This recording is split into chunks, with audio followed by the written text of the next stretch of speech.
ಕುಡಿಯುವ ನೀರಿಗಾಗಿ ಕಣಿವೆಕೊಪ್ಪಲು ಗ್ರಾಮದ ಜನರು ಹೊನಗಾನಹಳ್ಳಿ ಗ್ರಾಮ ಪಂಚಾಯಿತಿ ಕಾರ್ಯಾಲಯದ ಎದುರು ಉಪವಾಸ ಸತ್ಯಾಗ್ರಹ. ಅಧಿಕಾರಿಗಳು ಕುಡಿಯಲು ನೀರು ಪೂರೈಸದಿದ್ದರೆ ಶಾಸಕರ ಮನೆಯ ಮುಂದೆ ಮುತ್ತಿಗೆ. ಬಿಜೆಪಿ ಒಬಿಸಿ ಘಟಕದ ಮಂಡ್ಯ ಜಿಲ್ಲಾ ಕಾರ್ಯದರ್ಶಿ ಮಂಜಾಚಾರಿ ಎಚ್ಚರಿಕೆ. ಪಾಂಡವಪುರ ತಾಲೂಕಿನ ಕಣಿವೆಕೊಪ್ಪಲು ಗ್ರಾಮದ ಜನರು ಕುಡಿಯುವ ನೀರಿನ ಸಂಪರ್ಕ ನೀಡದಿರುವುದರ ವಿರುದ್ಧ ಹೊನಗನಹಳ್ಳಿ ಗ್ರಾಮ ಪಂಚಾಯಿತಿ ಕಾರ್ಯಾಲಯದ ಎದುರು ಉಪವಾಸ ಸತ್ಯಾಗ್ರಹ ನಡೆಸಿ ಕುಡಿಯಲು ನೀರು ನೀಡದಿದ್ದರೆ ಶಾಸಕ ದರ್ಶನ್ ಪುಟ್ಟಣ್ಣಯ್ಯ ಮನೆಗೆ ಮುತ್ತಿಗೆ ಹಾಕಲಾಗುವುದು ಎಂದು ಎಚ್ಚರಿಕೆ ನೀಡಿದರು. ಒಬಿಸಿ ಘಟಕದ ಮಂಡ್ಯ ಜಿಲ್ಲಾ ಕಾರ್ಯದರ್ಶಿ ಬಿಜೆಪಿ ಮಂಜಾಚಾರಿ ರವರ ನೇತೃತ್ವದಲ್ಲಿ ಉಪವಾಸ ಸತ್ಯಾಗ್ರಹದಲ್ಲಿ ಮಾತನಾಡಿದ ಅವರು, ಕೆಆರ್ಎಸ್ ಇಂದ 100 ಕಿಲೋಮೀಟರ್ ದೂರದಲ್ಲಿ ಇರುವವರಿಗೆ ಏತ ನೀರಾವರಿ ಮೂಲಕ ಪೈಪ್ ಅಳವಡಿಸಿ ನೀರು ಸರಬರಾಜು ಮಾಡುತ್ತಾರೆ. ಬೇರೆ ರಾಜ್ಯಗಳಿಗೂ 100 ಟಿಎಂಸಿ ನೀರು ಹರಿದು ಹೋಗುತ್ತದೆ. ಆದರೆ ದುರಾದೃಷ್ಟ ಕೆಆರ್ಎಸ್ ನಮ್ಮ ಡ್ಯಾಮ್ ನಮ್ಮ ಊರಿಗೆ ಕೇವಲ 10 ಕಿಲೋಮೀಟರ್ ಇದ್ದರೂ ಕಳೆದ 3 ವರ್ಷಗಳಿಂದ ಕಣಿವೆಕೊಪ್ಪಲು ಗ್ರಾಮದ 5 ಕುಟುಂಬಗಳಿಗೆ ನೀರಿನ ಸಂಪರ್ಕ ಕೊಡದೆ ನಮ್ಮನ್ನು ನಿರ್ಲಕ್ಷಿಸುತ್ತಿದ್ದಾರೆ. ಶಾಸಕ ದರ್ಶನ್ ಪುಟ್ಟಣ್ಣಯ್ಯ ಪಂಚಾಯಿತಿ ಅಧ್ಯಕ್ಷರು, ಪಿಡಿಒ, ಸಿಇಒ, ಜಿಲ್ಲಾಧಿಕಾರಿಗೂ ಮನವಿ ಮಾಡಿದ್ದರೂ ಪ್ರಯೋಜನವಾಗಿಲ್ಲ ಎಂದು ಆಕ್ರೋಶ ವ್ಯಕ್ತಪಡಿಸಿದರು. ಇದರ ಬಗ್ಗೆ ವಿಚಾರಿಸಿದಾಗ ಪಿಡಿಒ ಕುಮಾರ್ ಅವರು ಅನುದಾನದ ಕೊರತೆ ಹಾಗೂ ವಿದ್ಯುತ್ ಸಂಪರ್ಕ ಸಮಸ್ಯೆಯಿಂದ ನೀರು ನೀಡಲು ಸಾಧ್ಯವಾಗಿಲ್ಲ ಎಂದು ಹೇಳುತ್ತಿದ್ದಾರೆ. ಅಧಿಕಾರಿಗಳಲ್ಲೇ ಒಬ್ಬರ ಮೇಲೊಬ್ಬರು ಸಬೂಬು ಹೇಳಿಕೊಂಡು ನಿರ್ಲಕ್ಷ್ಯ ತೋರುತ್ತಿದ್ದಾರೆ. ಅಧಿಕಾರಿಗಳೇ ಹೀಗೆ ನಡೆದುಕೊಂಡರೆ ಸಾಮಾನ್ಯ ಜನರ ಗೋಳು ಕೇಳುವವರು ಯಾರು ಎಂದು ಅಳಲು ತೋಡಿಕೊಂಡರು. ಸುದ್ದಿ ತಿಳಿದು ಸ್ಥಳಕ್ಕೆ ಆಗಮಿಸಿದ ಬಿಜೆಪಿ ಮಹಿಳಾ ಮೋರ್ಚಾ ಘಟಕದ ಅಧ್ಯಕ್ಷ ಮಂಗಳ ನವೀನ್, ಮೈಸುಗರ್ ಮಾಜಿ ಅಧ್ಯಕ್ಷ ಶಿವಲಿಂಗೇಗೌಡ, ನರಸಿಂಹಾಚಾರಿ ಅಧಿಕಾರಿಗಳ ವಿರುದ್ಧ ಘೋಷಣೆಗಳನ್ನು ಕೂಗಿ ತಕ್ಷಣ ಸಮಸ್ಯೆ ಪರಿಹರಿಸಬೇಕು ಎಂದು ಒತ್ತಾಯಿಸಿದರು. ತಾಲೂಕು ಆಡಳಿತ ಸ್ಥಳಕ್ಕೆ ಬರುವವರೆಗೂ ಉಪವಾಸ ಸತ್ಯಾಗ್ರಹ ನಿಲ್ಲಿಸುವುದಿಲ್ಲ ಎಂದು ಧಿಕ್ಕಾರಗಳನ್ನು ಕೂಗುತ್ತಾ ಪ್ರತಿಭಟನೆ ಮುಂದುವರೆಸಿದರು. ಪ್ರತಿಭಟನಾ ಸ್ಥಳಕ್ಕೆ ತಹಸೀಲ್ದಾರ್, ತಾಲೂಕು ಪಂಚಾಯಿತಿ ಇಒ, ಚೆಸ್ಕಾಂ ಇಲಾಖೆ ಹಾಗೂ ಸಂಬಂಧಪಟ್ಟ ಇಲಾಖೆ ಅಧಿಕಾರಿಗಳು ಭೇಟಿ ನೀಡಿ ಆದಷ್ಟು ಬೇಗ ಸಮಸ್ಯೆಯನ್ನು ಬಗೆಹರಿಸುವುದಾಗಿ ಭರವಸೆ ನೀಡಿದ ನಂತರ ಪ್ರತಿಭಟನೆಯನ್ನು ನಿಲ್ಲಿಸಲಾಯಿತು. ಈ ಸಂದರ್ಭದಲ್ಲಿ ಬಿಜೆಪಿ ಜಿಲ್ಲಾ ಕಾರ್ಯದರ್ಶಿ ಆನಂದ್, ಬಿಜೆಪಿ ತಾಲೂಕು ಅಧ್ಯಕ್ಷರಾದ ಧನಂಜಯ್, ಪುರಸಭಾ ಉಪಾಧ್ಯಕ್ಷ ಎಲ್ ಅಶೋಕ್, ಕ್ಯಾತನಹಳ್ಳಿ ಶಕ್ತಿ ಕೇಂದ್ರದ ಅಧ್ಯಕ್ಷರಾದ ಮಂಜುನಾಥ್, ಮಡಿವಾಳ ಸಂಘದ ತಾಲೂಕು ಅಧ್ಯಕ್ಷ ಹರಳಹಳ್ಳಿ ರಾಮಚಂದ್ರ, ಚಿಕ್ಕಮರಳಿ ಕಿರಣ್, ಈಶ್ವರ್ ಆಚಾರಿ, ಭಾಗ್ಯಮ್ಮ, ಶೈಲಜಾ, ಯಶವಂತ್, ಹೊನಗಾನಹಳ್ಳಿ ಪಿಡಿಒ ಕುಮಾರ್ ಸೇರಿದಂತೆ ಇತರರು ಇದ್ದರು. ನಮ್ಮ 5 ಮನೆಗೆ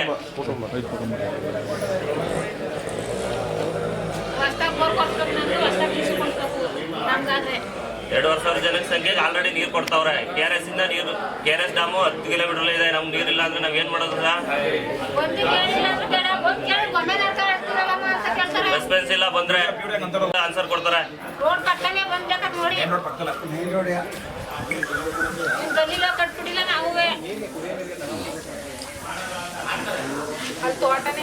ಮನೆ ಬರ್ತದಲ್ಲಿ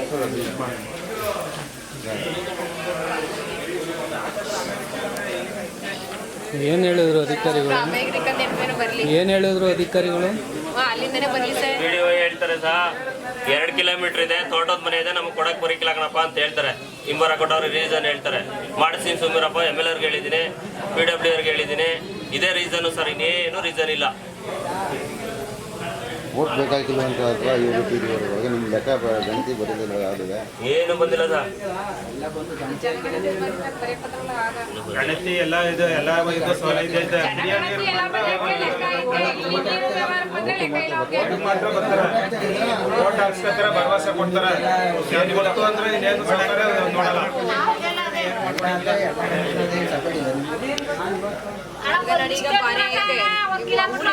ಇರೋದು ಅವರು ಮೇನ್ ರೋಡ್ ಇರೋದ್ರಿಂದ ಅವರು ನೀರು ಕೊಟ್ಟಿಲ್ವಾ? ಈಗ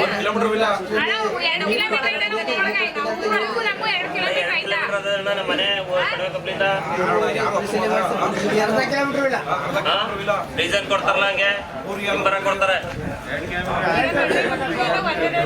ಮಧ್ಯದಲ್ಲೈತೆ, ಅವ್ರಿಗೆಲ್ಲ ಕೊಟ್ಟವ್ರೆ. ಈಗ ನಾವು ಹೊರಗಡೆ ಆಯ್ತು ಸರ್, ಸಭೆಯಲ್ಲಿ ಅವತ್ತು ಮಾಡ್ತಾರೆ. ಆಯ್ತು ಆಯ್ತು. ರಮೇಶನ್ಗೆ ಅದೇ ಕೆಲಸ ಕೇಳಿ ಅಲ್ಲೇ ನಂಬಿಕೆ ಯಾರೇ ಗೊತ್ತು ಅಷ್ಟೇ ನಿನಗಿದ್ರೆ ಯಾರೇನು ಬೇರೆ ನೀವು ಪಂಚಾಯತ್ ನಾವ್ ಎದುರ್ಬೇಕು, ನಿಮ್ಮ ಮಕ್ಕ ನೋಡೋದು, ನೀವ್ ನಮ್ಮ ಮಕ್ಕ ನೋಡೋದು, ಯಾರು ಬರಲ್ಲ.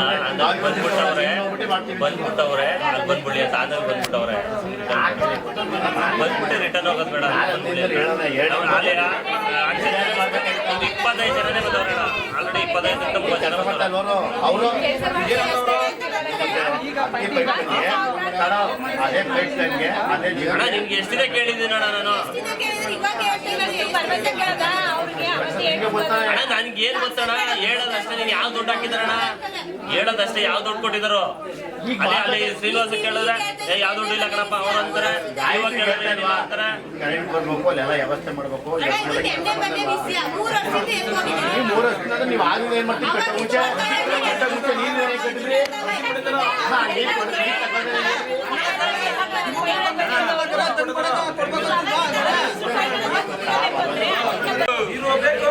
ಬೇಕೇ ಬೇಕು, ಬೇಕೇ ಬೇಕು, ಎಲ್ಲಿ ಗಂಟ ಹೋರಾಟ, ಬೇಕೇ ಬೇಕು, ನ್ಯಾಯ ಬೇಕು.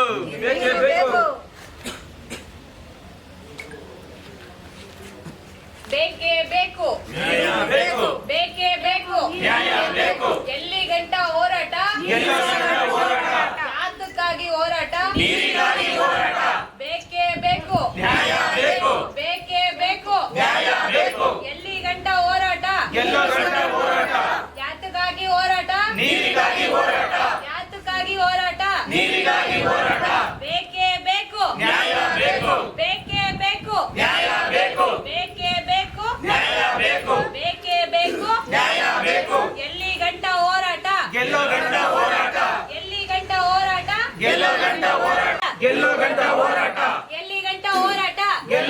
ಹೋರಾಟ, ಯಾತಕ್ಕಾಗಿ ಹೋರಾಟ, ಯಾತಕ್ಕಾಗಿ ಹೋರಾಟ, ಬೇಕೇ ಬೇಕು, ಬೇಕೇ ಬೇಕು, ಬೇಕೇ ಬೇಕು, ಬೇಕೇ ಬೇಕು. ಸಾಮಾನ್ಯ ಜನರಿಗೆ ಧೋರಣೆ ಹೇಳ್ತಿರ್ತಕ್ಕಂಥ ಪಂಚಾಯಿತಿಗೆ 4 ವರ್ಷಗಳಾದರೂ ನೀರು ಕೊಡದೇ ಇರ್ತಕ್ಕಂಥ ವನಗಾನಹಳ್ಳಿ ಪಂಚಾಯಿತಿಗೆ, ಯಾವುದೇ ಕ್ರಮಗಳನ್ನು ಜರುಗದೇ ಇರ್ತಕ್ಕಂಥ ಪಿಡಿಒಗಳಿಗೆ, ಎಷ್ಟೇ ಮನವಿ ಕೊಟ್ಟನ್ನು ಸಹಕಾರ ಕೊಡದಂತ ಪಿಡಿಒಗೆ, ತಾಲೂಕು ಆಡಳಿತ ಕಚೇರಿಗೆ ಬಲೋ ಭಾರತ್ ಮಾತಾ ಕಿ ಬಲೋ ಭಾರತ್ ಮಾತಾ ಕಿ ಬಲೋ ಭಾರತ್ ಮಾತಾ ಕಿ. ಬೇಕೇ ಬೇಕು, ಬೇಕೇ ಬೇಕು, ಎಲ್ಲಿಯವರೆಗೆ ಹೋರಾಟ, ಎಲ್ಲಿಯವರೆಗೆ ಹೋರಾಟ, ನೀರು ಕೊಡುವವರೆಗೆ ಹೋರಾಟ, ಎಲ್ಲಿಯವರೆಗೆ ಹೋರಾಟ, ಎಲ್ಲಿಯವರೆಗೆ ಹೋರಾಟ, ಬೇಕೇ ಬೇಕು. ಸಾಮಾನ್ಯ ಜನಕ್ಕೆ ಮೂಲ ಸೌಕರ್ಯ ಕುಡಿಯೋ ನೀರು ಮುಖ್ಯವಾದದ್ದು. ಕುಡಿಯೋ ನೀರು ಕೊಡಬೇಕು. ಆದರೂ ನೀವು ಇಷ್ಟು ವರ್ಷ ಆದ್ರೂ ಕುಡಿಯೋಕ್ಕೆ ನೀರು ಕೊಡ್ತಾ ಇಲ್ಲ. ಏನಾರ ಮಲ್ತಾಯಿ ಧೋರಣೆನ, ಇಲ್ಲಿರೋ ವಿಶ್ವಕರ್ಮ ಜನಾಂಗಕ್ಕೆ ನೀರು ಕೊಡಬಾರ್ದು, ಹಿಂದುಳಿದ ವರ್ಗದವ್ರಿಗೆ ನೀರು ಕೊಡಬಾರ್ದು, ಬರೀ ನಾವು ಉಳ್ಳೋರ್ಗೆ ಮಾತ್ರ ಈ ಪಂಚಾಯಿತಿ, ಆ ಥರ ಏನಾರ ಇದ್ದದ? ಅದು ಈ ಪಂಚಾಯಿತಿ, ವನಗಾನಹಳ್ಳಿ ಪಂಚಾಯಿತಿ ಇಡೀ ರಾಜ್ಯದಲ್ಲಿ ಅತ್ಯಂತ ಹೆಚ್ಚು ಆದಾಯ ಹೊಂದಿರುವಂಥ ಪಂಚಾಯಿತಿ ಅಂತ ಒಂದು ಬೇರೆ ಕೀರ್ತಿ ಐತೆ. ಇಂಥ ಪಂಚಾಯಿತಿಗೆ ಇಂಥ ಕುಡಿಯೋ ನೀರು ಕೊಡ್ದೇನೆ ಅಪಕೀರ್ತಿ ತಗೊಳ್ಳೋವಂಥದ್ದು ಎಷ್ಟು ಮಟ್ಟಿಗೆ ಸರಿ? ಯಾಕೆ ನೀವು ಇವ್ರಿಗೆ ಕುಡಿಯೋ ನೀರು ಕೊಡ್ತಾ ಇಲ್ಲ ಹೇಳಿ? ಅದೊಂದು ಕುಡಿಯೋ ನೀರು ಏನಕ್ಕೆ ಕೊಡಬಾರ್ದು ಅಂತ ಏನಾರು ನಿಮ್ಗೆ ಏನಾರು ಇದ್ದದ? ಅಷ್ಟು ವರ್ಷ ಆದ್ರೂ ಭಗೀರಥನ್ ಪ್ರಯತ್ನ ಮಾಡ್ತಾವನೆ. ನಮ್ಮ ಪಂಚಾಯತಿ ವ್ಯಾಪ್ತಿನ ಎಲ್ಲ ಗ್ರಾಮಗಳಿಗೂ, ಎಲ್ಲ ಕುಟುಂಬಗಳಿಗೂ, ಪಂಚಾಯತಿ ವ್ಯಾಪ್ತಿಯ ಎಲ್ಲ ಕುಟುಂಬಗಳಿಗೂ ಕುಡಿಯುವ ನೀರಿನ ಮೂಲಭೂತ ಸೌಕರ್ಯ ಒದಗಿಸಬೇಕಾದ್ದು ಪಂಚಾಯತಿಯ ಅದೇ ಕರ್ತವ್ಯನೇ ಇಲ್ಲ ಅಂತ ನಾನು ಹೇಳಿಕ್ಕಿಲ್ಲ. ಆದರೆ ನಮ್ಮ ಸೌದ ಮಂಜಾಚಾರ್ಯವರು ಅವರು ನಮ್ಮ ಚನ್ನಕೊಪ್ಪಲು ಗ್ರಾಮದಿಂದ ಸುಮಾರು 1 ಕಿಲೋಮೀಟರ್ ಅಂತರದಲ್ಲಿ ಅವರ ಒಂದು ಸರ್ವೆ ನಂಬರ್ ಅವರ ಜಮೀನಲ್ಲಿ ಅವರು ಮನೆ ಕಟ್ಕೊಂಡು ವಾಸ ಮಾಡ್ತಾರೆ. ಎಷ್ಟು ಮೀಟರ್ ವಾಸ ಮಾಡಿಲ್ಲ, ವಾಸ ಮಾಡ್ತಾ ಇಲ್ಲ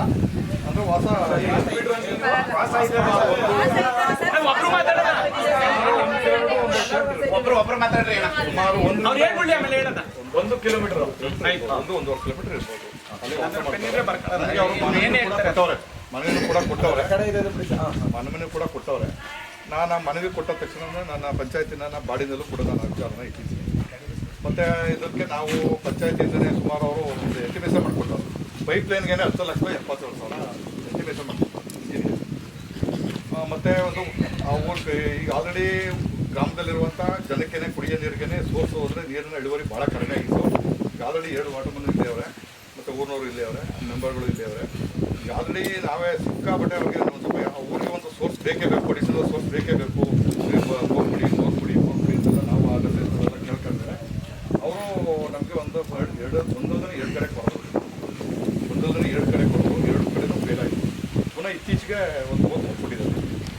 ಅವರ ಮನೆ ಮೇಲೆ ನಾವೆಲ್ಲ ಬಾಡಿಯವರೆಲ್ಲ ತೀರ್ಮಾನ ಮಾಡ್ಕೊಂಡು ಬೋರ್ ಕೊರೆದವ್ರೆ. ಈಗ ಬೋರ್ ಕೊರೆದವ್ರೆ ಈಗ ನಮಗೆ ಪೈಪ್ ಲೈನ್ ಮಾಡಿಕೊಡಿ ಅಂತ ಕೇಳಿದ್ವಿ. ಪೈಪ್ ಲೈನ್ ಮಾಡಿಕೊಡೋದು ಕೂಡ ಅವರು 10,70,000 ಮಾಡಿಕೊಡ್ತಾರೆ. ಆಮೇಲೆ ಅಷ್ಟೊಂದು ಕರೆಂಟ್ ಬೇಕು, ವಿದ್ಯುತ್ ಆ ಜಾಗಕ್ಕೆ ವಿದ್ಯುತ್ ಸಂಪರ್ಕ ಆಗಬೇಕು. ವಿದ್ಯುತ್ ಸಂಪರ್ಕಕ್ಕೂ ಅವರು ಮಾಡ್ಕೊಡ್ತೀವಿ ಅಂತ ಹೇಳೋದು. ನಿನ್ನೆ ಕೂಡ ನಾನು MLA ಜೊತೆ ಅಲ್ಲಿ ಯಾವುದೋ ಕಾರ್ಯಕ್ರಮ ಸ್ವರಾಜ್ ಕಾರ್ಯಕ್ರಮದಲ್ಲಿ ಭೇಟಿ ಮಾತಾಡಿದ್ವಿ. ಮತ್ತು ನಮ್ಮ ಮೆಂಬರ್ಗಳು ಕೂಡ ಮಾತಾಡೋದು. ಅದರಿಂದ ಕರೆಂಟು ಮತ್ತು ಈಗ ಆಲ್ರೆಡಿ ಪೈಪ್ ಲೈನ್ನ ಅವರು MLA ಕರೆದು ಹೇಳೋರು ಏನಂತ ಪೈಪ್ ಲೈನ್ ಮಾಡಿದ್ದು ಹೇಳೋರು ಮಾಡ್ತಾರೆ. ಆಲ್ರೆಡಿ ಟೆನ್ಸ್ ಎಲ್ಲ ನಡೀತಾರೆ. ಪೈಪ್ ಲೈನ್ ಆದಮೇಲೆ ಕರೆಂಟು ವಿದ್ಯುತ್ ಸಂಪರ್ಕ ಆದಮೇಲೆ ಖಂಡಿತ ನಾವು ಅವ್ರಿಗೆ ಏನು 90 ಮುಖಾಂತರ ನಾವು ನೀರು ಕೊಟ್ಟೆ 90 ಮುಖಾಂತರ ಮಾತ್ರ. ಅದು ಇನ್ನೂ ಇದು ಎಲ್ಲ ಪ್ರೋಸೆಸ್ ಆಗಿ ಎಷ್ಟು ದಿನ ಬೇಕು ಸರ್? ಅದು RWSನವ್ರನ್ನೇ ಕೇಳಬೇಕು. ಯಾಕಂದರೆ ನಾನು KEB ಅವರು ಮತ್ತು RWSನವರು ನನಗೆ ನಾಳೆನೇ ಮಾಡಿಕೊಟ್ರು, ನಾವು ನಾಡಿದ್ದೇ ಕೊಟ್ಟು ಒಂದೇ ದಿನ. ಈಗ ಇಂಜಿನಿಯರ್ ನೀವು 10,70,000 ರೂಪಾಯಿ ಎಸ್ಟಿಮೇಟ್ ಮಾಡಿಕೊಟ್ಟಿದ್ದಾರೆ ಅಂತ ಹೇಳಿದಿರಿ. ಈಗ ನಿಮ್ಮ ಮುಖ್ಯಾಧಿಕಾರಿ ಮೇಡಮ್ನವರು ನಾವು ಮಾತಾಡಿದಾಗ ಅದೇ ಇಂಜಿನಿಯರ್ ಮಾತಾಡಿದಾಗ ಬರೀ 3 ಲಕ್ಷ ರೂಪಾಯಿ ವೆಚ್ಚ ಆಗುತ್ತೆ ಮೇಡಮ್, ಅದನ್ನ ನಾವು ಮಾಡ್ಕೊಡ್ತೀವಿ. ಬಟ್ ಅದಕ್ಕೆ ಪಂಚಾಯತರು ನಮಗೆ ಪರ್ಮಿಷನ್ ಕೊಡ್ತಲ್ಲ ಅಂತ ಹೇಳಿದ್ರಲ್ಲ. ಅಂದ್ರೆ ಪಂಚಾಯತರು ನಮ್ಗೆ ನರೇಗಾ ಅಡಿಯಲ್ಲಿ ಮಾಡ್ಬೇಕು ಅಂತ ಹೇಳ್ತಾ ಇದ್ರು. ನಿಮ್ಮ ಮುಖ್ಯಾಧಿಕಾರಿ ಮೇಡಮ್ ನಮ್ಮ ಮೀಟಿಂಗ್ ಫೋನ್ ಮಾಡಿದ್ರು. ಧನಂಜಯ ಅವರೆಲ್ಲ ಅಧ್ಯಕ್ಷರು ಬಂದು ಕಾಯ್ತಾ ಭೇಟಿ ಮಾಡಿ ಅಂತ ಹೇಳಿದ್ರು. ಆಮೇಲೆ ಅದಕ್ಕೂ ಮೊದಲೇ ಇವರು ಸ್ಟ್ರೈಕ್ ಶುರು ಮಾಡಿದಾಗಲೇ ಮಾತಾಡಿದ್ರು. ಅವಾಗ ನಾನು ನಮ್ಮ ಸದಸ್ಯರಿಗೆ, ನಮ್ಮ ಪತ್ರಕರ್ತರು ಎಲ್ಲರೂ ಇದ್ರು, ಅವ್ರ ಜೊತೆ ಕೂಡ ಮಾತಾಡಿದ್ರು. ನಾನೇನು ಮಾತಾಡಿದ್ದನೋ ಅದನ್ನು ಅವ್ರಿಗೂ ಮಂದಟ್ಟಾಗಿ ಒಂದು ಪ್ರಶ್ನೆ ಸರ್, ಹೇಳಿ ಸರ್. ಈ ಕಾವೇರಿ ನದಿಗೂ ಇಲ್ಲಿಗೂ ಎಷ್ಟು ಕಿಲೋಮೀಟರ್ ಆಗ್ಬೋದು ಸರ್? ಡ್ಯಾಮ್ 15. ತಮಿಳ್ನಾಡಿಗೆ ಕಾವೇರಿ ನೀರು ತಮಿಳ್ನಾಡಿಗೆ ಕೊಡ್ತೈತೆ. ಇಲ್ಲಿಂದ ಬಳಗಟ್ಟ ಅಲ್ಲಿಗೆಲ್ಲ ಕಾವೇರಿ ನೀರು ಹೋಯ್ತೈತೆ. ಇಲ್ಲಿಗೆ ಕಾವೇರಿ ನೀರು ಬರ್ತಾ ಇಲ್ವಾ? ಅದು ನಾವು ಈಗ ಎಷ್ಟೇ ಹೇಳಿದ್ರು ಅದು ಎಲ್ಲ ಕಡೆನೂ ಸಮಸ್ಯೆ ಅದೇ. ಕಾವೇರಿ ನೀರು ಬರ್ತದೆ ಅಲ್ಲಿ. ಬರೀ ನಾವು ಬೋರ್ ಅಂತ ಇದ್ರಿಲ್ಲ ಸರ್, ಕುಡಿಯೋ ನೀರು ಬಂದೇ ಇಲ್ವಾ ಸರ್? ಈಗ ಸೌಕರ್ಯಕ್ಕೆ ಇರೋದೇ ಪಂಚಾಯತಿ. ನೀವು ತಂಬೆಲಾರ ಕೊಡ್ತೀರೋ ಅವ್ರ ಮನೆಗೆ ನೀರು, ನೀವು ಟ್ಯಾಕ್ಟರ್ಲಾರ ಕಳಿಸ್ಬೇಕು. ನೀವು ಪಂಚಾಯತಿ ನಿರ್ವಹಣೆ ಏನು, ಅವನಿಗೆ ಆ ವ್ಯಕ್ತಿಗೆ ನೀರು ಕೊಡಬೇಕು ಅನ್ನೋ ಉದ್ದೇಶ ಅಷ್ಟೇ. ನೀವು ಯಾವತ್ತು ಕೊಡ್ತೀರಿ ಹೇಳಿ? ಎಷ್ಟು ಸರ್ ನೀವು ತಕ್ಷಣ ಈಗ ಅವರ ಒಂದು ಇದಕ್ಕೆ ಸರ್ ನೀರು ಕೊಡಬೇಕು ಸರ್. ನೀವು ಯಾವ ರೀತಿ ಯಾವ ತಲಾರ ಕೊಡಿ, ನೀವು 90 ಮುಖಾಂತರ ಕೊಡಿ, ನೀವು ನಿಮ್ಮ ವಾಟರ್ ಮ್ಯಾನರ ಕೊಡಿ, ಅವ್ರಿಗೆ ತಲುಪಿಸ್ಕೊಡಿ ಅಷ್ಟೇ. ನಾವು ನೀವೆಲ್ಲ ಬೇಕಾದ್ರೆ ನಾನು ಬರ್ತೀನಿ ನಿಮ್ಮ ಜೊತೆ, ನಾವು ನಿಮ್ಮ ಜೊತೆ ಬರ್ತೀನಿ, ನಮ್ಮ ಬಾಡಿಯವರು ಕೂಡ ಬರ್ತಾರೆ. RWS ಹತ್ರ ಮಾತಾಡಿ ಅವ್ರು ಯಾವತ್ತು ಡೇಟ್ ಬರ್ತಾರೆ ಅನ್ನೋ, ಅವ್ರು ಯಾವತ್ತು ಕರೆಂಟ್ ಕೊಟ್ಟು ನನಗೆ ಲೈನ್ ಹಾಕೊಡ್ತಾರೋ ಅದ್ರ ಬಾಂಡೆಗೆ ನಾನು ಪಂಚಾಯತ್ ನೀವು ಕಂದಾಯ ಕಳ್ಸ್ಕೊತೀರಿ, ನೀರ್ ಕಂದಾಯ, ಮನ್ಗಂದಾಯ ಎಲ್ಲ ಕಳ್ಸ್ಕೊತೀರಿ. ಅವರು ನಮ್ಮ ಗ್ರಾಮ ಪರಿಮಿತಿಯಿಂದ ಹೊರಗಡೆ ಅವರ ಸರ್ವೆ ನಂಬರ್ ಜಾಗದಲ್ಲಿ ಇರೋದು. ಅದರಿಂದ ನಾವು ಯಾವುದೇ ಖಾತೆ ಆಗಲಿ ಕಂದಾಯ ಆಗಲಿ ಕಟ್ಸ್ಕೊಳಕ್ ಹೋಗಿಲ್ಲ. ಬಟ್ ಅದರಿಂದ ನಾನು ಈಗ ಹೇಳಿದ್ದೀನಿ ಸರ್, ಕೊಡ್ಬೇಕಲ್ಲ.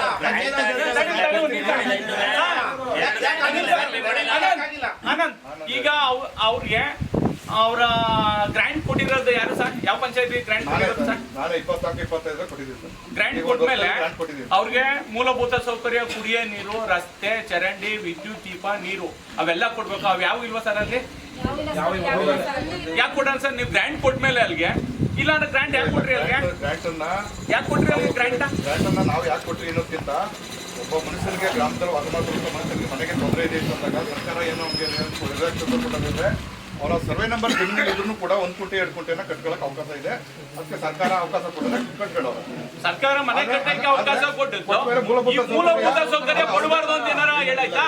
JJM ರೂಲಲ್ಲಿ ಏನ್ ಹೇಳ್ತದೆ ಅಂತಂದ್ರೆ, ಗ್ರಾಮ ಪರಿಮಿತಿಯಿಂದ ಹೊರಗಡೆ ಅವರ ಜಮೀನಲ್ಲಿ ಏನಾದ್ರು ಕಟ್ಕೊಂಡಿದ್ರೆ ಅವರಿಂದನೇ ಒಂದಿಗೆನ ಕಲೆಕ್ಟ್ ಮಾಡ್ಕೊಂಡು ಕಟ್ಸಿ ಕೊಡಿ ಮೂಲಭೂತ ಸೌಕರ್ಯ. JJM ಬೇಡ ನಮ್ಗೆ, ನಿಮ್ ಪಂಚಾಯತಿ ಪಂಚಾಯತಿಯಿಂದ ಈಗ ನಾನು ಹೇಳ್ತಾ ಇದ್ದಿಲ್ಲ ಸರ್, ಈಗ 10,70,70,000 ಎಸ್ಟಿಮೇಷನ್ ಮಾಡಿ ಪೈಪ್ ಅನ್ನು ಕೊಟ್ಟವ್ರೆ.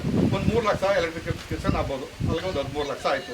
ಅದನ್ನ RWS ನವ್ರು ನಾವು ಮಾಡಿಕೊಟ್ರೆ ಈ ಬಾಕಿದ್ ಏನು ಬೇಡಿ ಸರ್, ಮೋಟ್ರ್ ಬಿಡಬೇಕಾದ್ರು ನಂದೇ, ಮೋಟ್ರ್ ಪೈಪು, ಸ್ಟಾರ್ಟ್ರು ಪೈಪು, ಆಮೇಲೆ ಡೆಲಿವರಿ ಲೈನು ಮತ್ತೆ ತೊಂಬೆ, ಇದನ್ನ ನಾವು ಪಂಚಾಯತಿಯವರು ನಾವು ಮಾಡ್ಬೇಕಾದ. ಈಗ ನೀವು ಕೂಡ ಪಂಚಾಯತ್ ಸೌಕರ್ಯಗಳನ್ನ ನಾವು ಒದಗಿಸ್ಕೊಡ್ಬೋದು. ನೀವು 1.5 ಕಿಲೋಮೀಟರ್ ಅಂತ ಹೇಳ್ತಾ ಇದ್ದೀರಿ, ಅವರು 350 ಮೀಟರ್ ಅಂತ ಹೇಳ್ತಾರೆ. ಸುತ್ತ ಸುಳ್ಳು ಸರ್, ಇದು ಸುತ್ತ ಸುಳ್ಳು.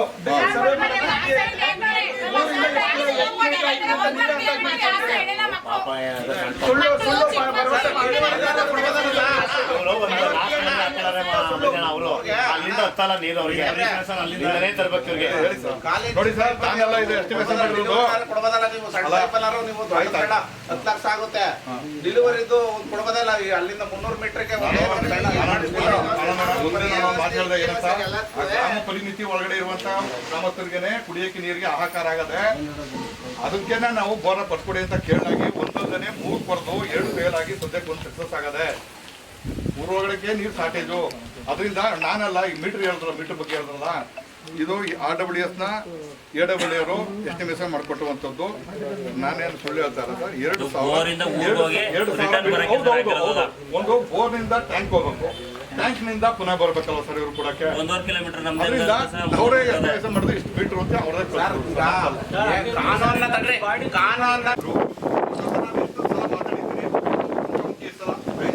ಮಾತಾಡಿದ್ವಿ.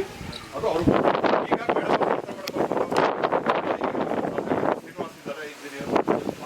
ಅವ್ರ ಜೊತೆಲೂ ಕೂಡ ಈಗ ಎಷ್ಟು ವಾದಗಳು ಮಾಡಿದೀವಿ ಅನ್ನೋ ಗೊತ್ತು. ನೆನ್ನೆ ಕೂಡ ನಾನು ನಮ್ಮ ಇಂಜಿನಿಯರ್ಗೆ ಅದೇ ಹೇಳೋದು, ಮೇಡಮ್ ನೀವು ಎಲ್ಲನೂ ಕೊಟ್ಬಿಡಿ.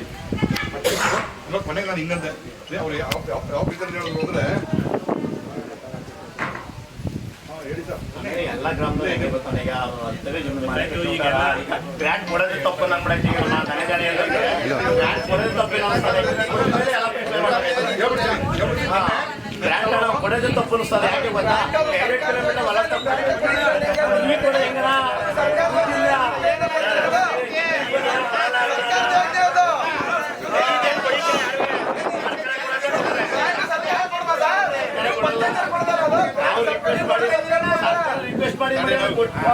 ಹೆಂಗ ಕೊಡಲ್ಲ. ಕುಡಿಯ ನೀರು ನಮ್ಗೆ ಏನಾಗದೆ 5-6 ವರ್ಷ ಆಗದೆ ನಮ್ಗೆ ಬೇಜಾರಾಗುತ್ತೆ.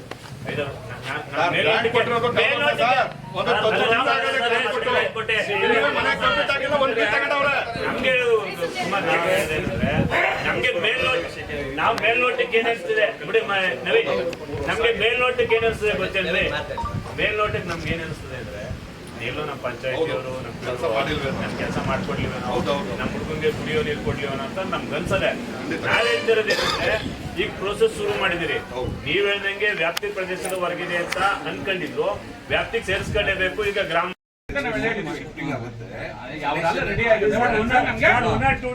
25ನೇ ತಾರೀಕೊಳಗೆ ಮುಗಿಬೇಕು ಸರ್.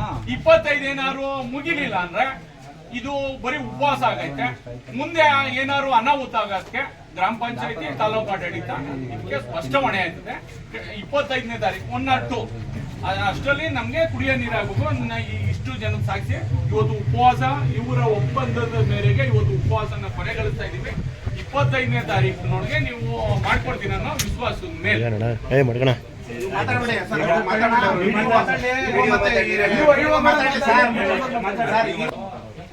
ಏನಂತ ಅದೇ ಬಿಡ್ತಾ ಇತ್ತಂತೆ. ಮೋಟರ್ನ ನಾವು ಬಿಡ್ತಾ ಇದ್ವಿ, ಈಗ ಅವ್ರು ಬಿಡ್ತಾರಂತೆ. TC-ನ ಸ್ವಿಚಿಂಗ್ ನಾನು ಜವಾಬ್ದಾರಿ ತಗೊಂಡಿದ್ದೀನಿ. ಇಲ್ಲಿ ಏನೂ ಇಲ್ಲ, ಅವ್ರು ಕಟ್ ಮಾಡೋದು ನಾನು ಮಾಡ್ತೇನೆ, ನಾನು ಕಟ್ ಮಾಡೋದು ಅವ್ರು ಮಾಡ್ತಾರೆ ಅಷ್ಟೇ. ಅದರಿಂದ ಮೇಡಮ್ ಅವ್ರಿಗೆ ಆಗಲೇ ಹೇಳಿದೆ ನಾನು, ಮೋಟ್ರನ್ನ ನಾಳೆನೇ ನೀವು ನಮ್ಮ ಆಫೀಸ್ಗೆ ಮೋಟ್ರು, ಪಂಪು, ಕೇಬಲ್ಲು, ಸ್ಟಾರ್ಟ್ರು ಏನಿದೆ ಅದೆಲ್ಲನೂ ಕೊಟ್ಬಿಡಿ ಮೇಡಮ್. ನಾನು TC-ಗೂ ನಾನು ಅಮೌಂಟ್ಗೆ ಈಗ ನಾನು ಮೀಟಿಂಗ್ ಆ್ಯಕ್ಚುಲಿ ಒಂದು ಮೀಟಿಂಗ್ ಕರೆದಿದ್ದೀನಿ, ಅಲ್ಲೂ ಕೂಡ ನಾನು ನಿರ್ಣಯ ಮಾಡ್ಕೊತೀನಿ.